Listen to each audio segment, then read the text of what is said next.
Hi everyone, welcome back to Terra Normal. My name is Tara. Today I have a special guest who is wishing to remain anonymous. And per request, we are sitting outside, so you may hear a background noise of crickets or barking dogs. But today we are going to talk about skinwalkers. My guest has a story that I have not yet heard. So I'm very excited to hear about this story. And he says it's two stories that kind of go into one. Now, skinwalkers are in Navajo culture a type of harmful witch who has the ability to turn into, possess, or disguise themselves as an animal. That's the definition I got from Wikipedia. And they are most frequently seen as coyotes, wolves, dogs, and they can also be seen as a person who is someone you may know that has stolen the face of that said individual.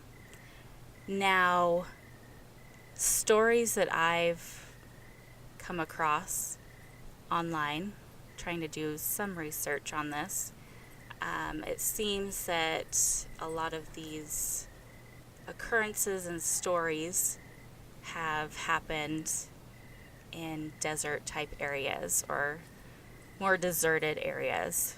I will now turn the mic over to my guest and we will hear a good story.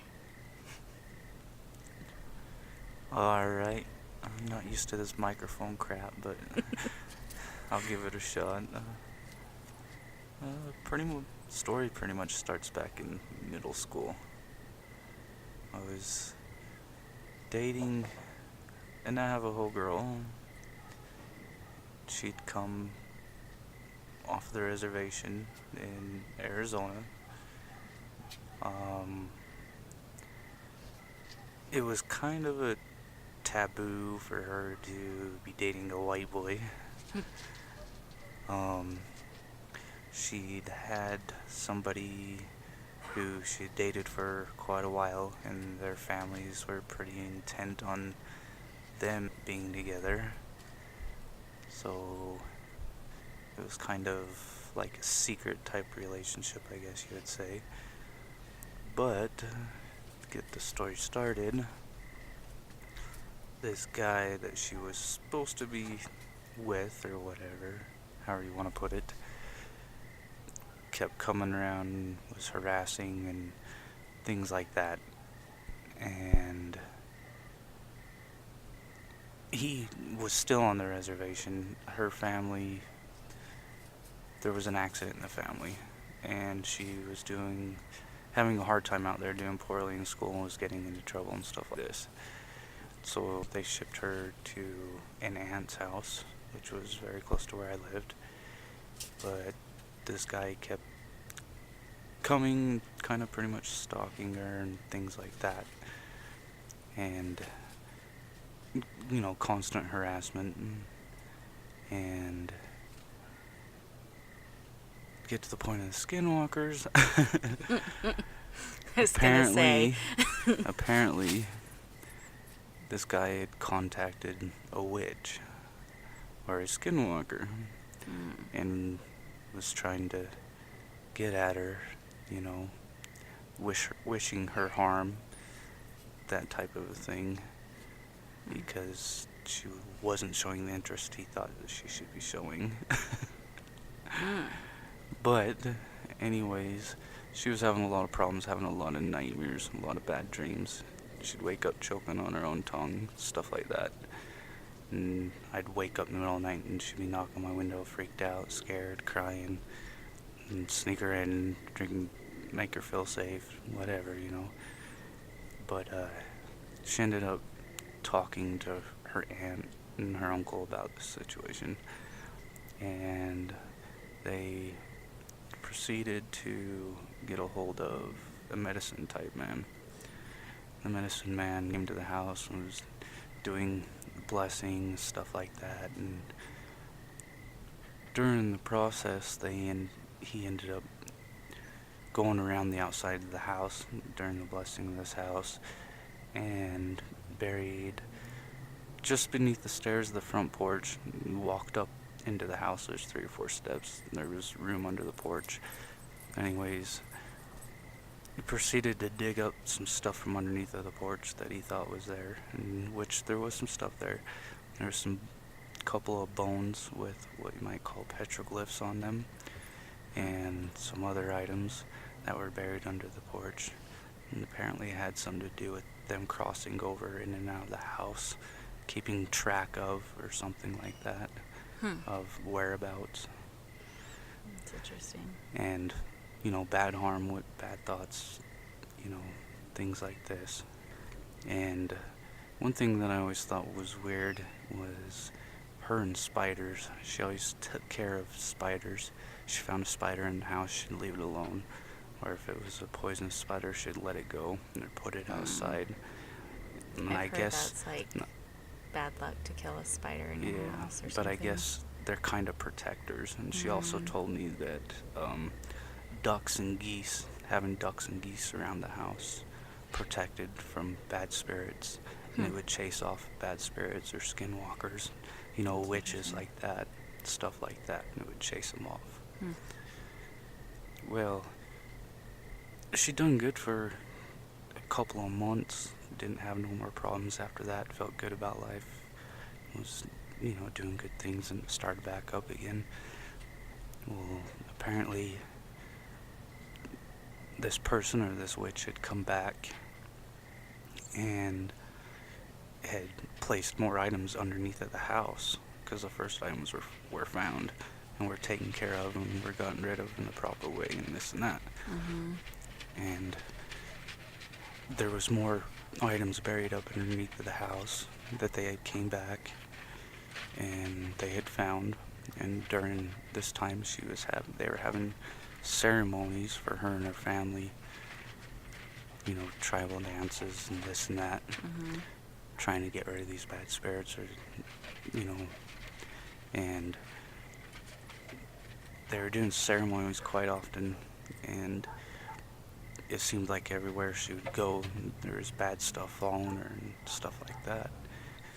They'd go through and do these peyote ceremonies and stuff like that. It was kind of a whole family thing gathering around her in this situation. And she ended up having to move again, and she left, and apparently things went good for her after that. And apparently this witch, or these skinwalker, or whatever you want to refer to as, wasn't able to get to her, wasn't able to, haunt her dreams or give bad vibes, or, they kind of lost control over her and her situation, because nobody really knew where she was at. Well, to get to the second half of the story, in the same neighborhood, there was a couple of Navajo guys. And I never really associated with them until I was in my early to mid 20s. And there were 2 brothers, and we called them the Drunken Indians. A little bit racist, but okay. No, they knew we called them the Drunken Indians, Okay. and they owned it. But yeah, these 2 brothers, the Drunken Indians, we'll call them. Me and some of my friends would always go and hang out and party with them, smoke weed, or, things like this. Well, got to know them really well, hung out with them for a couple of years. And then one night I was talking to them, and I asked them if they knew who this girl was. And the older brother, got kind of pissed off at me when I asked him if I knew who this girl was. He started going off about her, and he was talking a lot of crap. He was saying a lot of things. He was pretty damn angry about the situation. And I just kind of backed off of it, And in the back of my head, I just knew there was something off there. Well, a couple more months went by, and, we got pretty close. We hung out almost regularly. And I started finding more things out about him. Ended up finding out that he was gay and that he was an outcast in the Navajo Nation. He was considered an outcast Mm-hmm. because of that and his drunkenness and things like that. Well, he lost both of his parents when he was young, and he'd always been an outcast since he was young. And apparently, he dealt with his problems. He was a runner. He ran in school and stuff like that. But deal with his problems, he would just go for long runs and just kind of disappear. And that was just him. If he was having problems or he was upset about something, he'd get up and he'd just run. Just take off. Yeah, and he'd just take off running. Well, apparently, from what he told me, that he ended up telling me that he was a witch, and that during his long runs, he would run into this other group of guys, these kind of outcasts. And it was kind of a group of outcasts, and they were witches. Hmm. And it was kind of a situation where they were pushed out and they kept to themselves, and as part of, how do you say it, like self-preservation, not self-preservation, they kind of formed like a group or a gang type of a deal, but they turned to witchcraft as a way to get back at these people that had pushed them out. Oh, that had like wronged them. Yes. And certain people were, they would come to these guys and they would offer them drugs or alcohol or things like this to put hearses or hexes or whatever you want to call it onto these other people. And apparently, like I was saying before, this girl I mentioned previously, he had known these guys and they lived in the same neighborhood as she did. And it actually turned out that the scolded boyfriend was giving these guys drugs, good sized amounts of marijuana, to harass her with this witchcraft stuff, with these hexes. I call them anyways. Yeah. There's more to it than that. There's more, I don't want to use the word religious, but it is a religious type ceremony type of a deal. And yeah. So he was giving them some money and some drugs to harass her and do these things and put these hexes on her. And from what the ex-boyfriend had been saying, it was a lot of slander and this and that, and kind of looked at her as property and things like this. And of course, he was giving them drugs to do what they were doing, and they took it to heart and they went with it and they done it. But from what I learned from him and talking with him, because he was pretty open with me, we had plenty of trust through different ordeals and stuff like that, it was that essentially there's kind of been a tradition of people being shunned or outcasted, and these people use old traditions and old beliefs to scare these other people, to harass these these people's daily lives, or they affect their belief in their thought system and how they approach situations, make them uncomfortable in their own life. Interesting. For pushing them out, it's kind of retaliation, I guess, in a way. And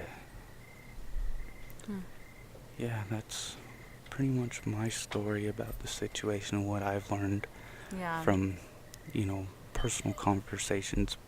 I mean, I wasn't necessarily all out involved in that situation, but I was close enough to where I was able to figure some stuff out. Yeah, you're able to like comprehend what was happening and to I put this girl. 2 and 2 together. Yeah.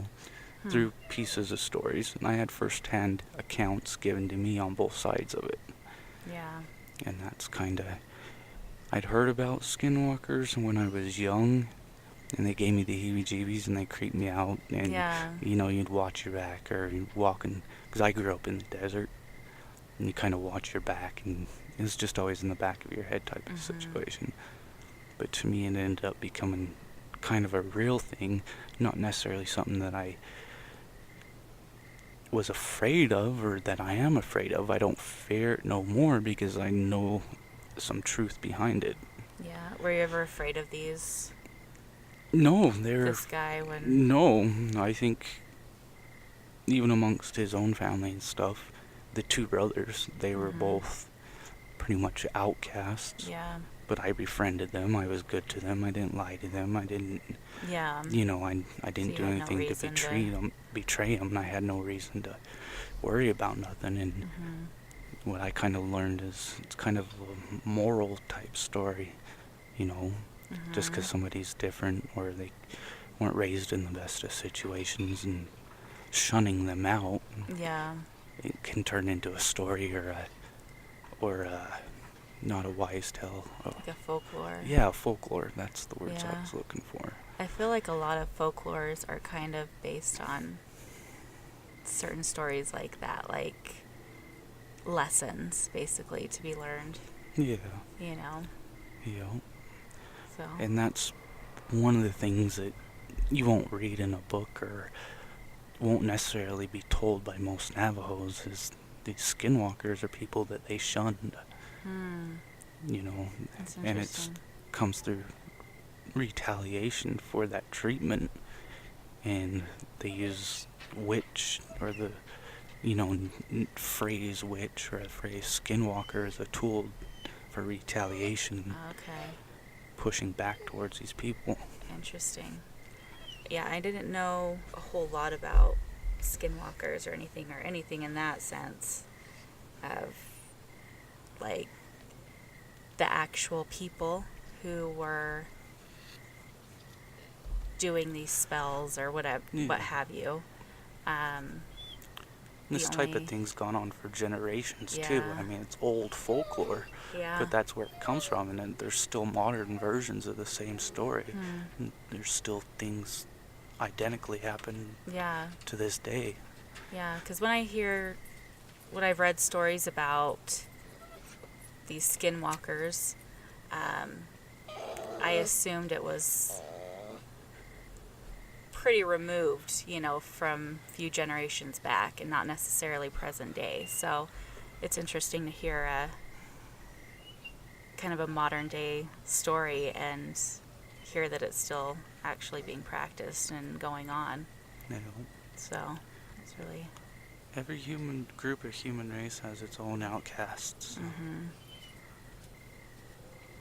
And those outcasts are using old folklore and essentially fairy tales to put fear into people who are doing bad things. But of course, them taking drugs to do what they were doing wasn't necessarily a good thing. But that's a situation, that's how drugs and alcohol was how they were coping with the problems. Right, that's how and it just fed into their, their habits. So, and that's only one example of some of the stories that he had told me himself. Really? I guess there's quite a big group of people that are considered outcasts for various reasons out there. Yeah. And they've kind of banded together as their own group. And just like city gangs and stuff like that, they use graffiti or drive-bys or whatever to retaliate. They're kind of more or less a mental type of attack, Yeah. So. Just psychological. Huh. That's not the story I was expecting to hear.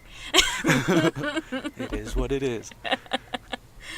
It's pretty interesting, though. So basically, moral of the story is don't piss anyone off. And don't treat anybody like shit, because you never know Pretty much. what that person has in store for you, basically. So, all right. Anything else you'd like to add, or? Nope, I think I'm done with this one. Okay. Well, thank you, No Name, for being on Terranormal. Thank you, everyone, for listening. If you would like to follow me, please join me on Instagram and Facebook. I am Terranormal Podcast on all those things. Thank you so much. Bye.